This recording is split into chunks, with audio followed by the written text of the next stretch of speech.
continuation ng ating pagluluto. May continuation talaga.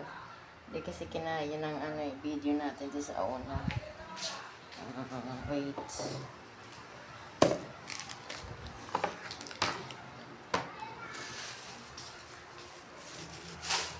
Ayun, ito na yung ating ingredients.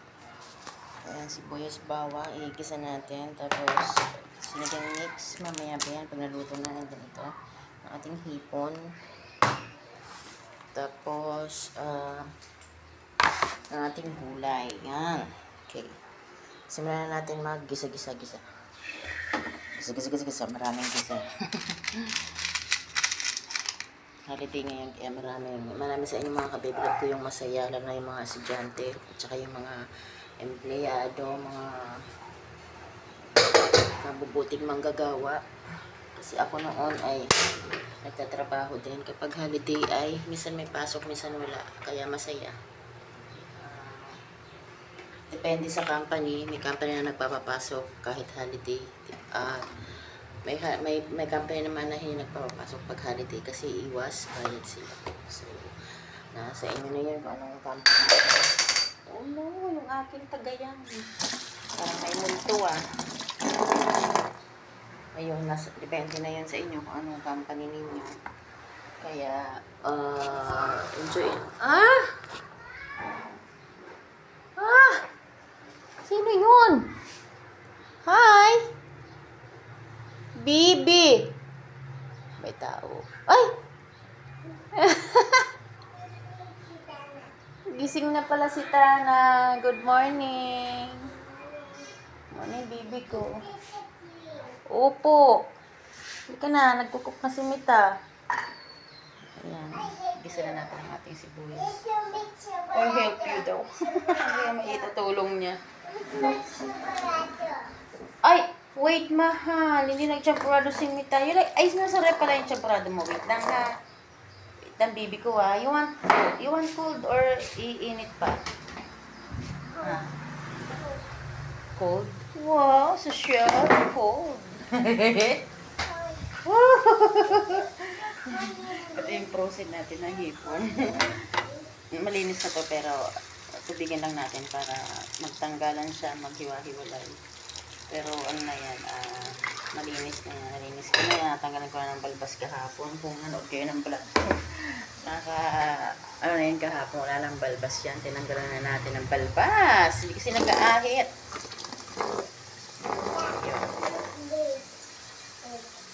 Milk, gusto mo ng milk? Kaartihan ka na dyan. Okay, wait lang. Wait lang po. Ha? Wow! Opo. Gusto mo ng milk? Sabi yung milk ni milk. Ano? Ito pala, nagtago yung milk. Wow! Gusto ng milk ni Tana. Sige. Ayusin mo. Like that. Parang napurusin yung milk ni Tana. Ayan, meron yan. Ikaw na. Anahin mo lang yan. Igisa na natin ang ating hipon. Ligyan natin ang ating hipon kasi malinis na to. Ayan, para mag-isa-isa na siya. Tapos ang ating kangkong ay lilinisan ko pang maigi. Ayan. Po. O sige na, anuin mo yan. Simutin mo yan. Para very good ka. O dyan ka lang, ha. Lalagay ko lang doon sa halaman. Kasi ganyan ako yung mga pinaghugasan ko sa halaman. Inaano ko. Lalagay ko. Ayan.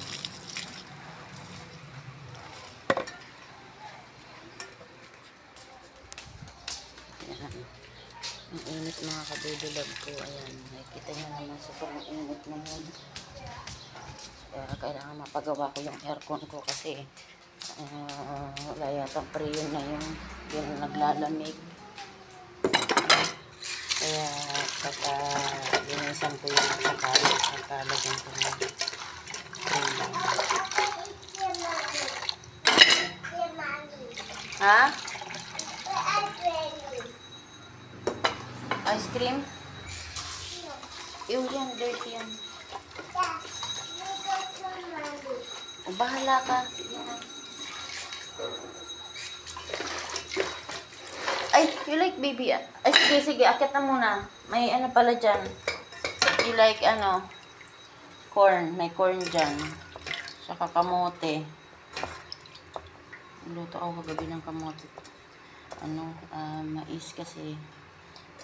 Pag pinaumagahan ko pa yun, tatabang siya. Kaya, ginawa ko. Luto ko na siya kagabi para My favorite champurrado. Opo, your favorite champurrado. I'm sleeping to make it. Opo. Sige na. Ako na doon kay mami mo. Kasi nagluluto pa si Mita. Too happy. Champurrado too happy. Yeah. Kailan talaga yan si Tama. Careful ha. Opo. Sige, strong ka, bibi ko ha. Wow, strong si Tana. Saan ako strong? Opo. Ano natin ating mga halaman. Ating tanglad na bigay ni Daddy. Saka itong mga halaman. Sobra, mga kapitulog. Yan naman. Mga halaman pa ako dyan. Kaya nabiligan ko yan sa ating terrace. Saglit lang. Kuha tayo ng pangsabaw. Tapos tayo sa ating. Ayan, hindi tayo nakaka-almusal. Tanghali na kami. For sure, mga gutom na yan sila. Kasi ganyan kami. Ito naman matapon. Hindi ako nakakatulog sa gabi. Ganyan, diba? Sobrang hirap na tulog sa gabi. Hirap kami. Ewan ko sa mata namin. Mga, para mga adik hindi naman nagdodroga. Piste.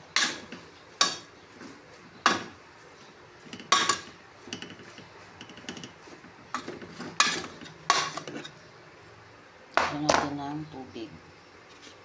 Para tayo'y napakuluan na yan. Lagyan natin ng water.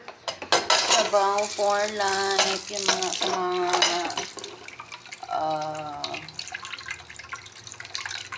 sa mga mahilig sa sabaw. Ayan, sabaw-sabaw ng hipon. Masarap higupin. Ayan, sabawan natin ang hipon. Favorite ko yan, masabaw. Masabaw-baw. Tapos,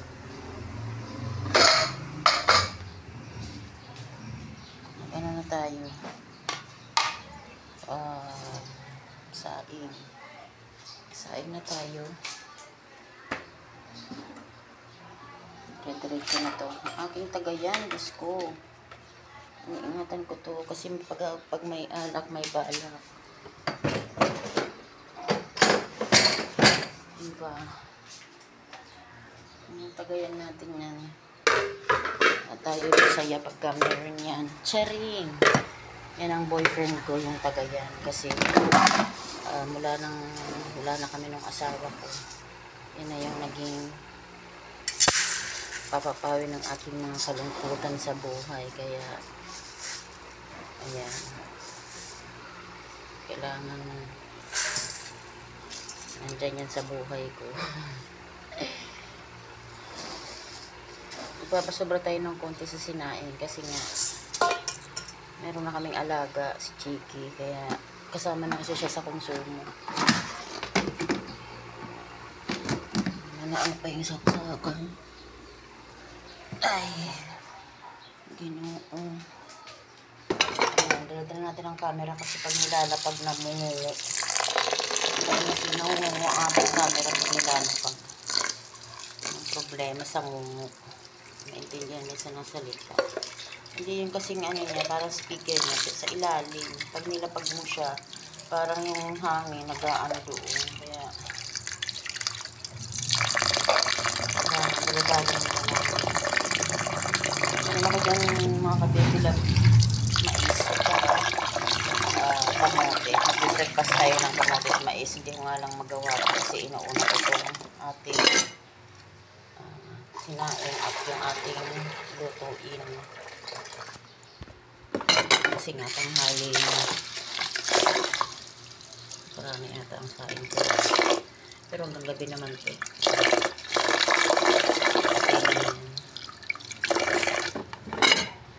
Ay, sarap. Holiday. Ay, pasok ang mga bata. Ewan ko lang sa mga empleyado kung double pay ba sila o ano. Pasok pa sila ng kanilang mga boss. Depende kasi sa ano yun. Sasabi kasi akong nagtrabaho. Ang holiday naman ay nakadepende pa rin sa mga boss kung papapasukan ka o hindi sa mga company.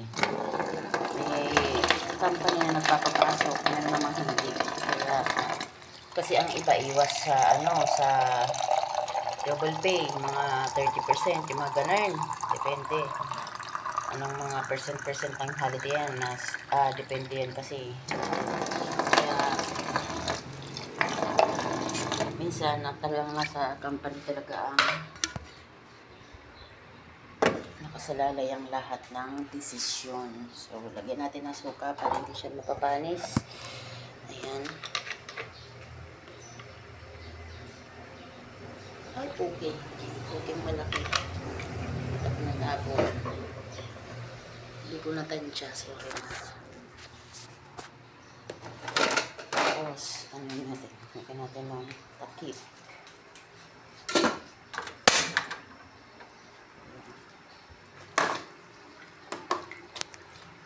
Pagkakulin natin ng ating sinigang-kang. Tapos, salasan natin ng ating ang patawag dito. Sili.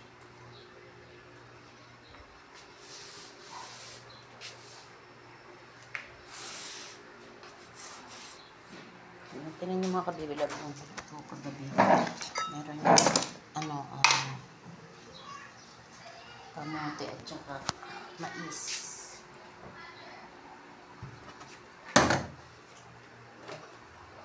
Kain tayo. Kumakain ba kayo? Sino relate? Sino hindi maarte? Kumakain ba kayo nito? Kamote. Diet ko yan. Pero mas masarap ang kamote na Bicol. Mas malasa siya at mas matamis. Ayan. Maliliit nga lang siya pero mas bet ko yung maliliit at matatamis. Kapag hindi hinugasan, lalong sa mga nag-harvest ng kamote, huwag nyo nang huhugasan. Tanggalan nyo lang ng lupa-lupa. Tapos, saka nyo na iano sa palengke kasi pag hinugasan kasi nawawala yung tamis. Huhugasan yan kapag iluluto na. Yun ang tip ko kasi probinsyana ako eh. Kaya doon kami sa Bicol. Hindi naman hinugasan namin yan pag iluluto na. Ang tamis, grabe. Hindi talaga ito kasi kamote ng syudad to kaya hindi siya ganun katamis pero kumakain pa rin ako kasi favorite ko ito. Kain tayo mga kabigat ko. Yung mais din ito. Sabi pa mga bulbul. Ang bastos.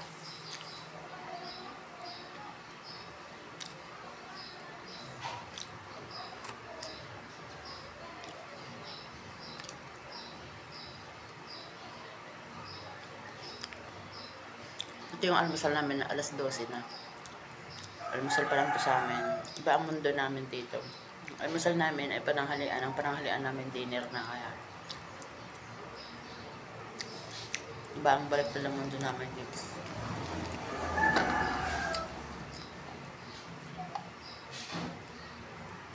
Ganyan kami.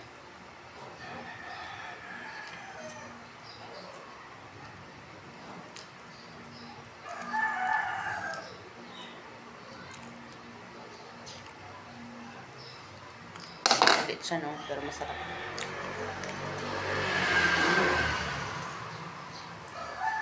Yummy, yummy. Mga kumakain nito, saludo ako sa inyo. Ito yung merienda at almusal dati sa probinsya natin. Kaya, ang sarap talaga niya. Sarap.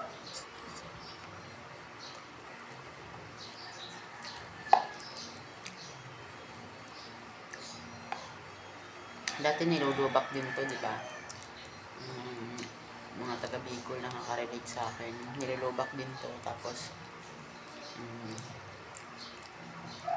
ang daming ginagawa dito. May mga product na made of kamote. Yung parang konserba. Kamote rin ata yung tsaka kamoting kahoy.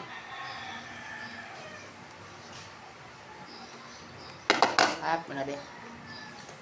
Okay, mahaba na yung video natin. Patuloy na natin kasi baka masawa kayo at hindi niya tapusin. Hindi po counted pag hindi tinapos yung video. Lagi niya pong tatapusin yung video kahit na umay na kayo sa mukha ko. Kasi counted dyan sa views natin. So, bye-bye!